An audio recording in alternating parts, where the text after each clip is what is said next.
अमुआ की डार पर ऋतु बसंत को देत संदेश। लेकिन एक अद्भुत बात है, वर्षा ऋतु जैसी सुहावन ऋतु पर कोयल नहीं बोलती। पावस ऋतु में कोयल नहीं, वर्षा में कोयल बोलती नहीं। श्री तुलसीदास जी ने कारण बताया। पूछा कि बाबा ये वर्षा ऋतु में सभी आनंदित होते हैं, पर ये कोयल को क्या अच्छी नहीं लगती वर्षा ऋतु, बोलती क्यों नहीं?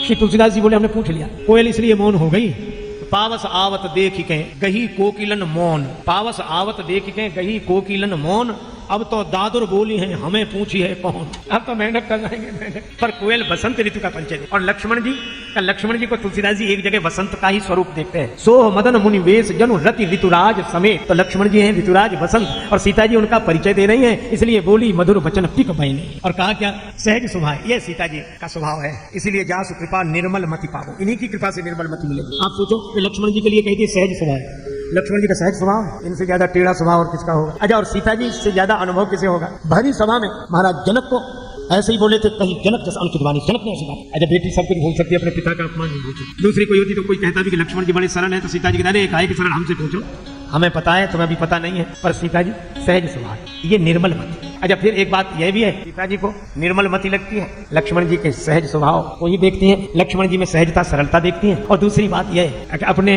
परिवार का सदस्य जैसा भी हो वो हम जाने, पर घर की बात घर में ही बनी रहे, बाहर सहज, ये बड़े सरल है। सुबह के तनु गोरे। अच्छा, तो ये है कौन?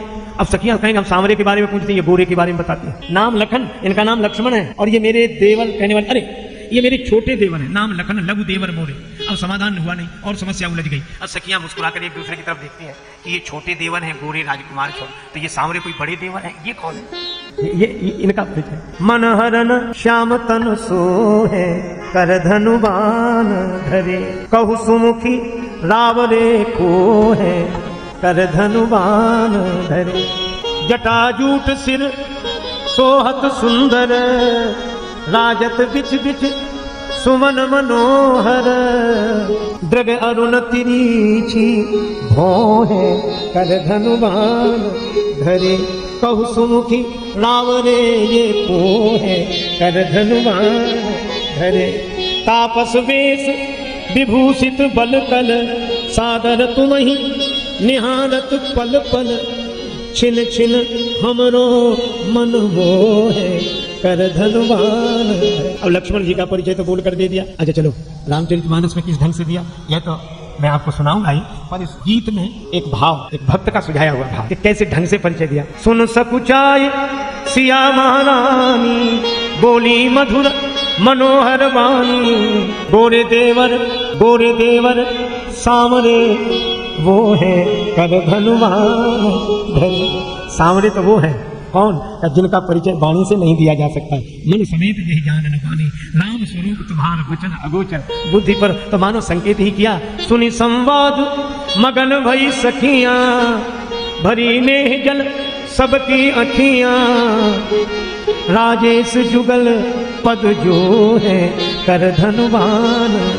अब श्री सीता जी ने सोचा कि इनका परिचय कैसे दो, तो उन्होंने एक काम किया, बहुरी बदन विधु अंचल ढांकी। अब बड़ा विचित्र परिचय पूछा गया कि ये आपके कौन हैं?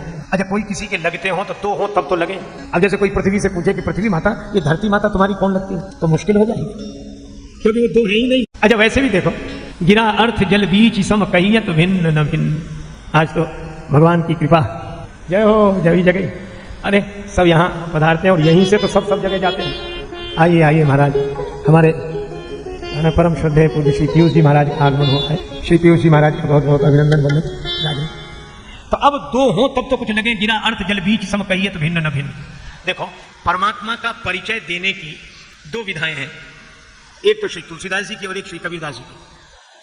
कबीरदास जी से कहा कि भगवान कैसे मिलेंगे, तो कबीरदास जी बोले, घूंघट के पट तोहे राम मिलेगी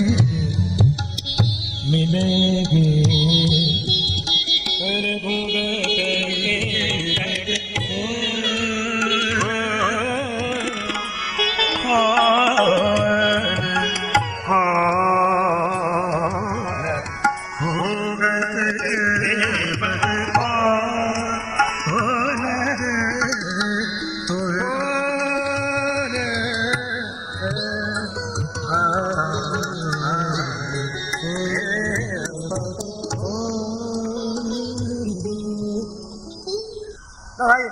कबीरदास जी कहते हैं घूंघट के पट आपका पर्दा है, ये तो मेरे ही मिल जाएगी।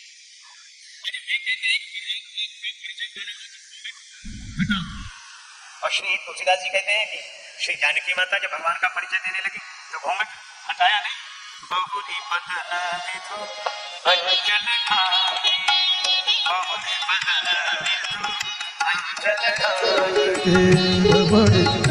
विधु अंचल ठाई, पियतनु चितये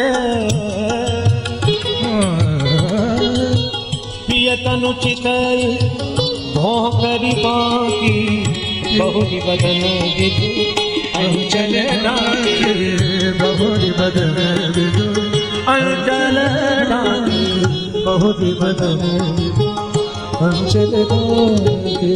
वे अपने मुख चंद्र पर घूंघट डाले, अंचल से ढक लेते। और यह क्यों? इसलिए कि जैसे धरती तो एक ही है और किसान दो खड़े हो गए तो हमारी जमीन कौन सी है, अब वो कहे हमारी जमीन कौन सी, तो अलग अलग होंगे थे और अलग अलग होंगे और धरती एक है। तो अब अलग अलग पहचान कैसे हो, एक में कैसे कहें? तो फिर एक काम करना पड़ता है। कहा उन जमीन के दो टुकड़ों के बीच में, दो खेतों के बीच में एक मेड़ छोड़नी पड़ती है, और जब मेड़ छोड़ देते हैं तो निश्चय हो जाता है कि ये इनका, ये इनका। तो ये जो मेड़ छोड़ी वो भी धरती में ही है।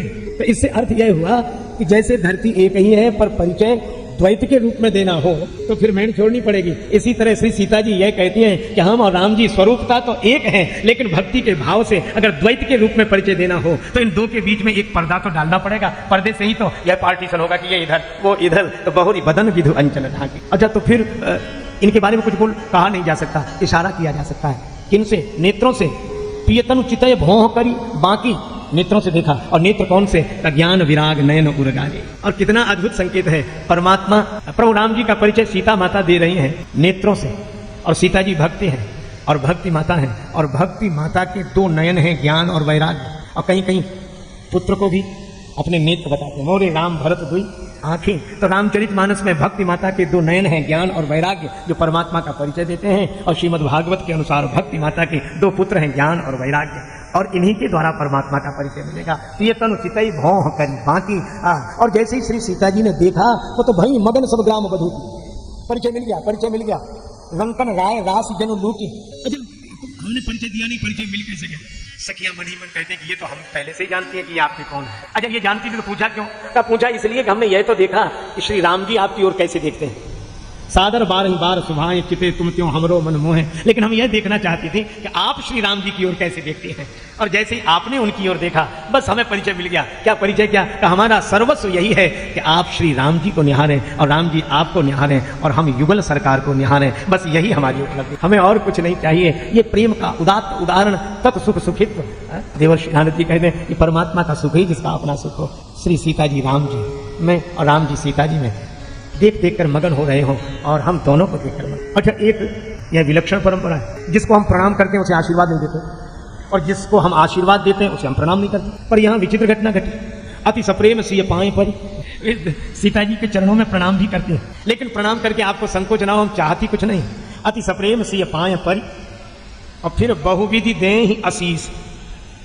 देखो, अति सप्रेम सिय पाए पर बहुविधि दे ही आशीष। श्री सीता जी के चरणों में प्रणाम करके आशीर्वाद कि हम प्रणाम तो कर रहे हैं, लेकिन हम प्रणाम करके भी कुछ चाहती नहीं। हम प्रणाम करने के बाद आशीर्वाद तक नहीं चाहते। अच्छा, क्या चाहते हैं? एक भाव स्मरण में आया। श्रावण का महीना, श्री सीताराम जी अयोध्या में सरयू जी किनारे झूलनोत्सव मना रहे हैं, झूल रहे हैं। सरयू के तीर आम डार पे हिंडोरा पड़ो, सरजू के तीर आम डार पे हिंडूरा डरो, तापे रघुराज सिय बैठे एक संग में, तापे रघुराज सिय बैठे एक संग में। आलीगन घेरे खड़ी, हेरे मुखचंद्र चारु पलक नाचारे, छठी रूप रस लंग में। बजत शिकार सखी गायन में तोरे तान, और दिग दिग तान बोल गूंजत मृदंग में। राजेश्वर आनंद अपार लहे, देख देख परत फुहार दो झूलत उमंग में। झूल में। अच्छा, अब इस झूलन छवि को देखा तो चाहते हैं। श्री अवध की परंपरा में यह मधुर गीत गाया जाता है। तो इस पद्य के अंत में झूले नवल हिडोरे, और अंत में क्या कहा गया? शीश को नवाय ईश को मनाय के मुनीश।